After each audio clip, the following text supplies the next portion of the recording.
I often have vivid nightmares. I once dreamt of a demon that slaughtered all of my friends and myself. I woke up and screamed and went back to sleep. I don't think anyone came to check up on me other than the quick opening of door. But I wasn't asleep when they came in. No. I shut my eyes and pretended that I was alone, because that thing was standing in the corner, shrouded in darkness. I was 8 at the time. It is a shadow that I call a watcher. It loves to watch me, peering out from the trees in our woods and the shadows in my bedroom at night. It's been doing so since I was 5, when I had a dream that no one cared to listen to. Did I even scream? I should have screamed.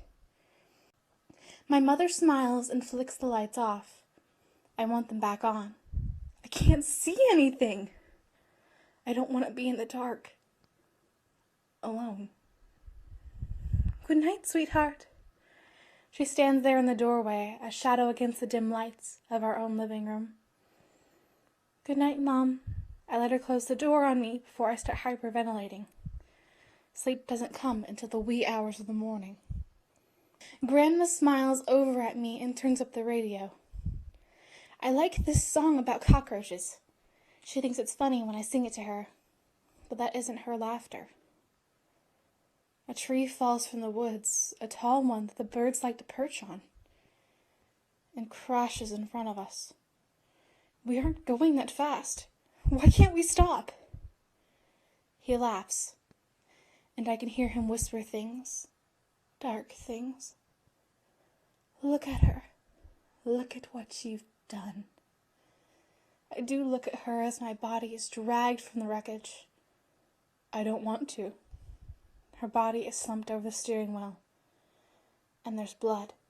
There's so much blood. Is it mine? Is it hers? Run. It isn't his voice. It's another's, and I am more inclined to listen to it. I end up at my father's house. That's when my legs give out, and my siblings who are outside playing soccer run up to me. They ask me what's wrong and why I'm covered in blood, but I can't speak because my voice is gone. He laughs, and I can feel the wind pick up around us. An electrical cable snaps. Don't look at them. Run away.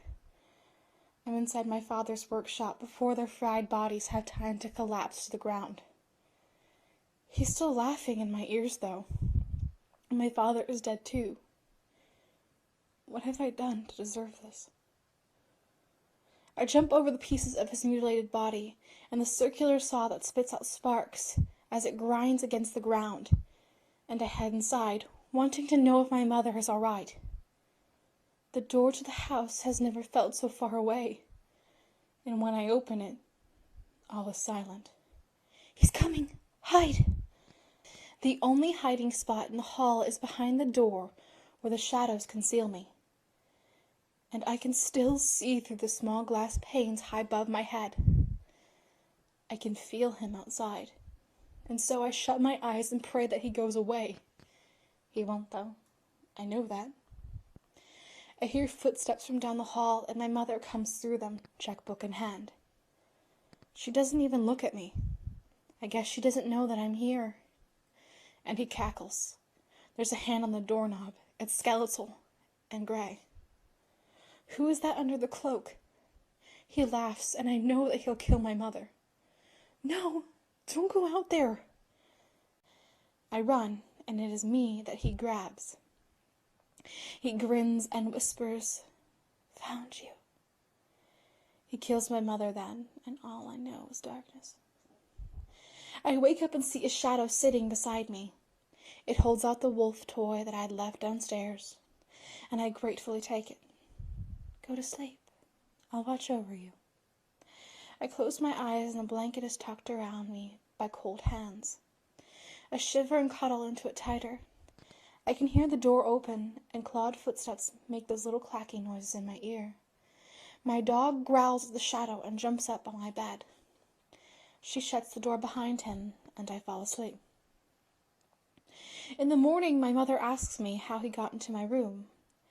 The shadow tells me to lie to her, but I tell her about my dream. She brushes it off, just like she always does. I never would tell her about the Watcher. Not before, and not now. I had heard its voice before. Sometimes before an accident would befall me or my family. Sometimes as I am walking down the street by myself. Don't do this. Walk on this side. Don't get on that bike. You'll be okay. I know it hurts. Don't look out that window. Go back to sleep. I'll always watch out for you. No one listens to my nightmares. After all, they're just bad dreams. No one listens when I tell them that something isn't right. No one listens when I tell them that there's something watching me. Always there. No one ever listens. Go to sleep, the Watcher whispers in my ear. They're just bad dreams. The real monsters will never come for you. I'm watching you. Always watching. Always making sure that you're safe.